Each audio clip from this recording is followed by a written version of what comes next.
Nesse momento, nós vamos direto ao fórum. O juiz está lendo a sentença da condenação de Misael. Abre o áudio. A reprimenda que seja proporcionalmente necessária e suficiente para a reprovação do crime. Pode o juiz, atrelado a regras de majoração da pena, aumentá-la até o montante que considerar correta, tendo em vista circunstâncias peculiares de cada caso, desde que o faça fundamentadamente e dentro dos limites legais. É imprescindível que o magistrado liberte-se do fetichismo da pena mínima, notadamente para ajustar o quanto da sanção e a sua modalidade, no que entende ser necessário e suficiente a satisfazer a medida da justa reprovação, de acordo com os antecedentes, a conduta social, personalidade, bem como tendo em vista os motivos, circunstâncias e consequências do ato. Vai imprimir um pouco de água, por favor. Passo a dosar a pena. A culpabilidade está comprovada e afere-se gravíssima. A censurabilidade da conduta do acusado é acentuada e altamente reprovável, uma vez que, além de ser advogado, é policial militar reformado, sendo de todo exigível que se comportasse de maneira diversa. Maior de 18 anos e mentalmente apto, o réu sabia ou deveria saber da ilicitude de sua conduta.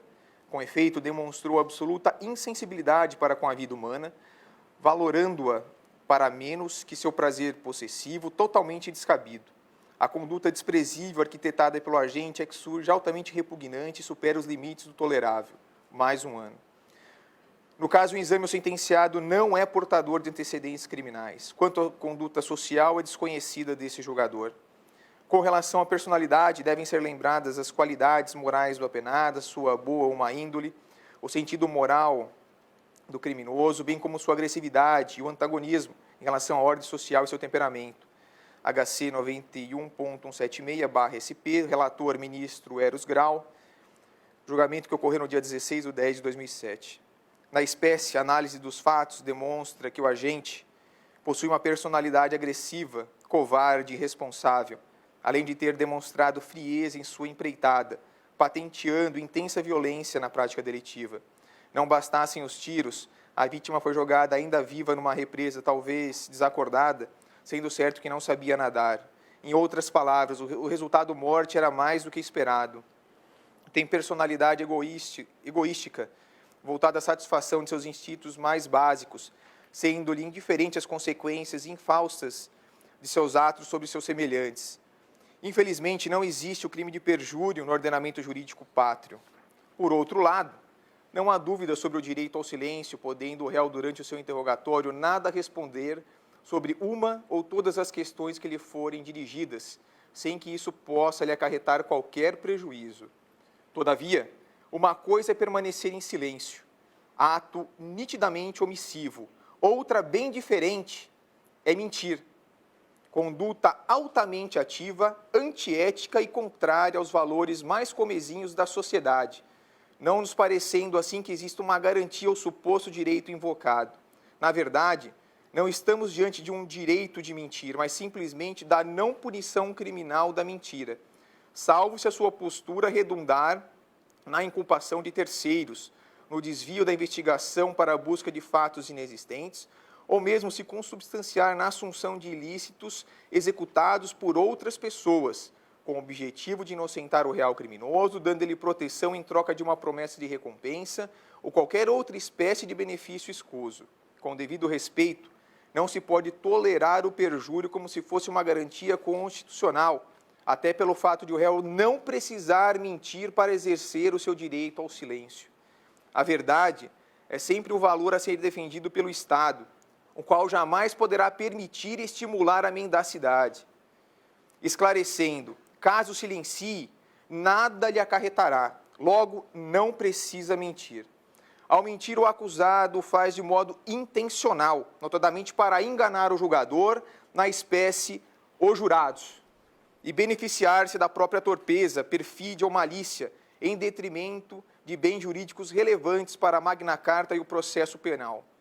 Se o réu não está obrigado a falar, está cristalino que não precisa mentir. Como ensina Andrei Borges de Mendonça, Prisão e Outras Medidas Cautelares Pessoais, 2011, método, página 194, parece-nos assim que se o juiz constatar que o réu mentiu, poderá considerar tal circunstância no momento da pena, Não é que se esteja estimulando a confessar, até porque para isso já há uma circunstância atenuante genérica, mas apenas negando que ao juiz e ao Poder Judiciário possa se admitir que o réu venha em juízo e perante um agente do Estado possa mentir livremente, como se isso fosse algo normal e aceitável, como se entende atualmente. Ora, como a mentira tem por escopo iludir os jurados, ludibriar o ex-adverso, enganar a coletividade e provocar um erro judiciário, tal circunstância negativa sobre a personalidade do acusado será sopesada pelo juiz-presidente na fixação da pena, nos termos do artigo 59 do Código Penal. A mentira jamais poderá ser interpretada como direito íncito, mas como subterfúgio repudiável ao exercício da atividade investigativa e judicante. Parafraseando Pedro Reis, Dever de Verdade, Direito de Mentir, História do Pensamento Jurídico, revista da Faculdade de Direito da Universidade de Lisboa, Coimbra Editora, páginas 457 e 462, respectivamente, é de ter-se sempre em conta que onde o silêncio for útil, não se justifica a mentira, pelo que do direito de calar não decorre um direito de falsear uma declaração. Para Antônio Pedro Barbas Homem, O que é Direito, Lisboa, Princípio Editora, reimpressão 2007, página 66, a verdade brilha e guia a nossa liberdade e a nossa vontade, ao passo que a mentira, ao contrário, conduz à escuridão e ao vazio. Não se exige o heroísmo do acusado de dizer a verdade autoincriminadora, ou seja, o comportamento de dizer a verdade não é imposto, mas isso não quer dizer que exista o direito de mentir. De acordo com Teodomiro Dias Neto, O Direito ao Silêncio, Tratamento nos Direitos Alemão e Norte-Americano, Revista Brasileira de Ciências Criminais, número 19, São Paulo, RT, 1997, página 187. A por Tiago Bottino, O Direito ao Silêncio na Jurisprudência do STF, São Paulo, Campo Jurídico, 2008, página 73. A jurisprudência alemã tem, contrariamente da doutrina, assumido posição diversa no que se refere à pena ao interpretar a mentira como indício de personalidade do acusado. Diga-se, por fim, que ao lado dos direitos fundamentais existe uma segunda dimensão, representada pelos deveres fundamentais, isto é, o dever do homem de respeitar determinados valores relevantes para a vida em comunidade, de tal modo que os direitos devem ser os canais institucionais que permitam a realização dos deveres. Em relação à personalidade, aumentei a pena em mais 2 anos.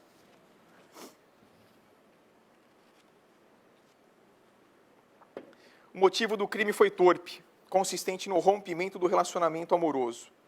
Muitos crimes são cometidos em nome do amor, mas que tipo de amor é esse que se transforma em obsessão? Pois o que se quer, no fundo, é subjugar a pessoa no que diz amar. O amor é a palavra usada como desculpa para se cometer atrocidades com a pessoa amada. Quando é o amor o que se sente, não há o mínimo desejo de se livrar da pessoa amada.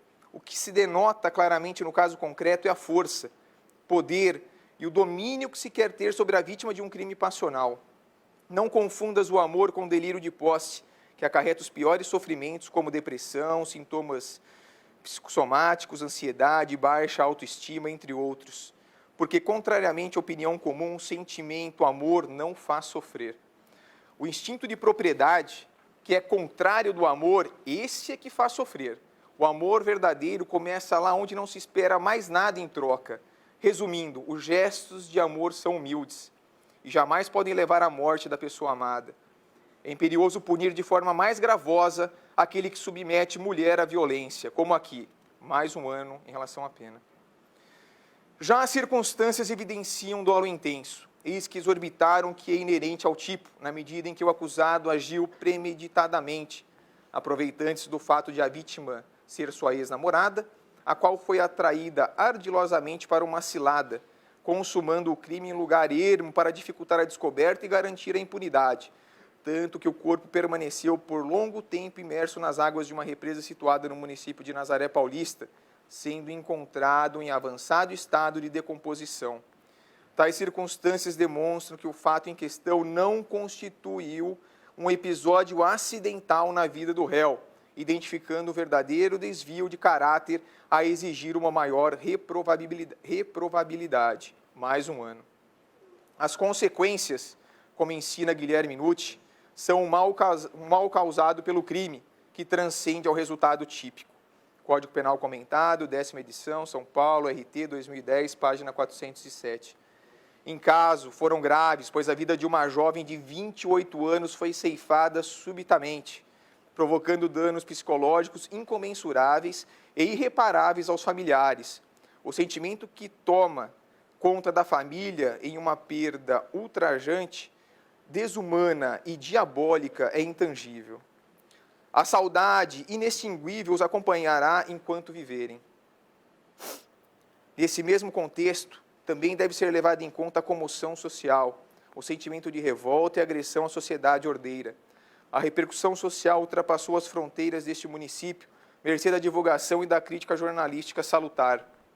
A insurgência da sociedade, que não se cansa de implorar pela paz, também foi marcante no episódio dos autos.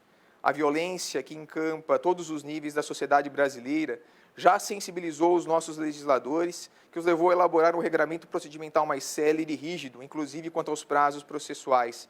Realmente, já não era sem tempo. Mas, em minha modesta opinião, ainda há espaço para novos avanços. Mais um ano. Em relação ao comportamento da vítima, de nenhum modo contribuiu para a ocorrência do fato criminoso. Mais um ano. Por fim, esclareço que, tendo em conta que o Conselho de Sentença acolheu as 3 qualificadoras admitidas na pronúncia, o meio cruel será utilizado para qualificar o crime. A fim de evitar um bis in idem, a torpeza sendo o móvel da ação criminosa e já sendo considerada em momento anterior, deixará de ser sopesada. A dissimulação reconhecida pelo jurado será analisada na próxima etapa da dosimetria da pena, notadamente como circunstância agravante à luz do disposto no artigo 61, inciso 2º, a linha C do Código Penal. Cito diversos julgados para tal finalidade.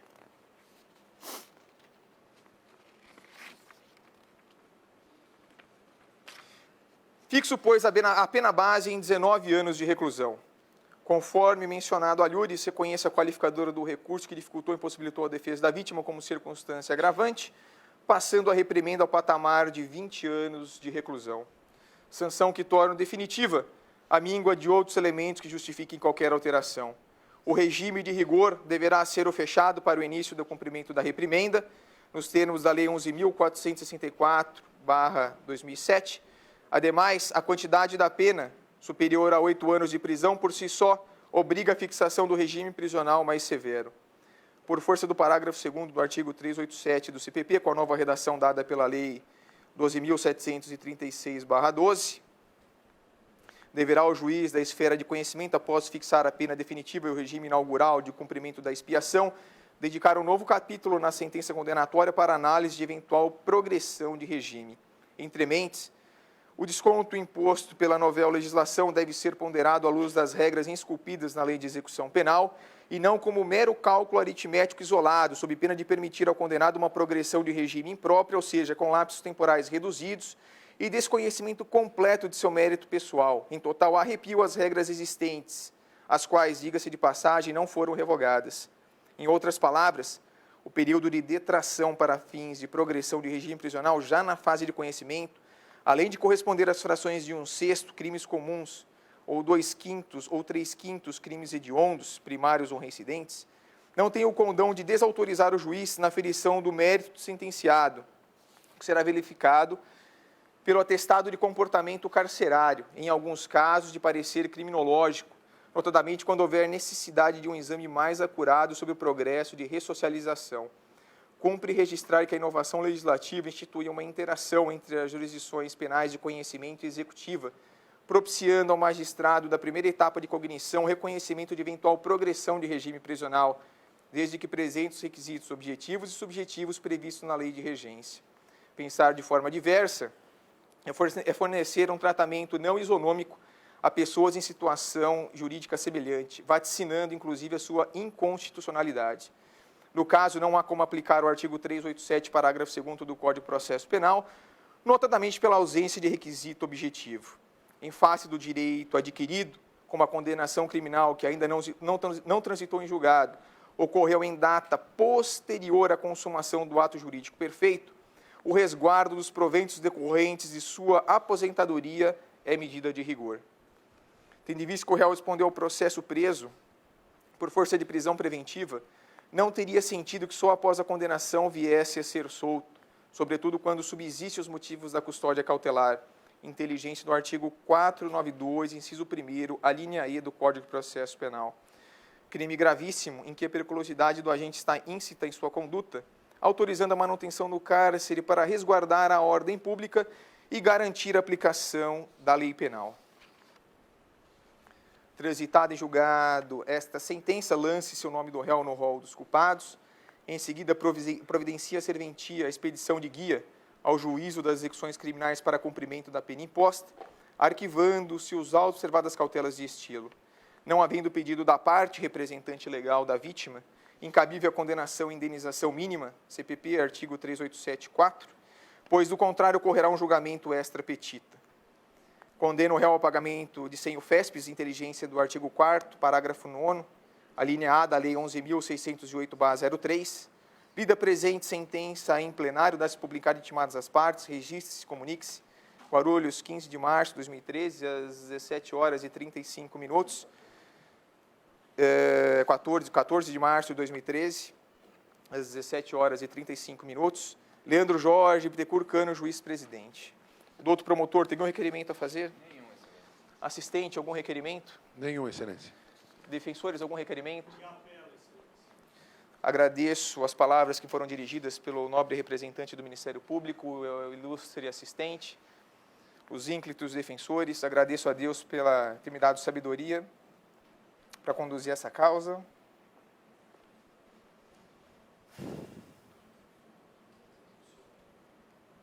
As partes,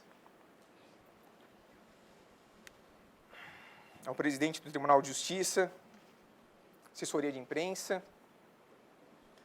segurança do Tribunal de Justiça, policiais militares, o pessoal do STI, o juiz Luiz Mouro Cavalcante, da Justiça Militar, os policiais do Romão Gomes também. E, por fim, eu deixei os senhores da imprensa. Eu gostaria de agradecer os senhores. Eu tive um contato durante essa semana bem produtivo. Aprendi muito com os senhores. E essa questão de respeito, ela tem que ser mútua. Não só dos juízes, mas também dos senhores. E essa questão, ela tem que ser tratada de uma forma mais transparente. E por isso que me levou a ter essa coragem de realizar esse julgamento nesse dia, para mostrar um poder judiciário diferente, contribuindo para esse estabelecimento da cidadania. O julgamento está encerrado, muito obrigado a todos, e estamos encerrados. Podem parar a gravação, por favor.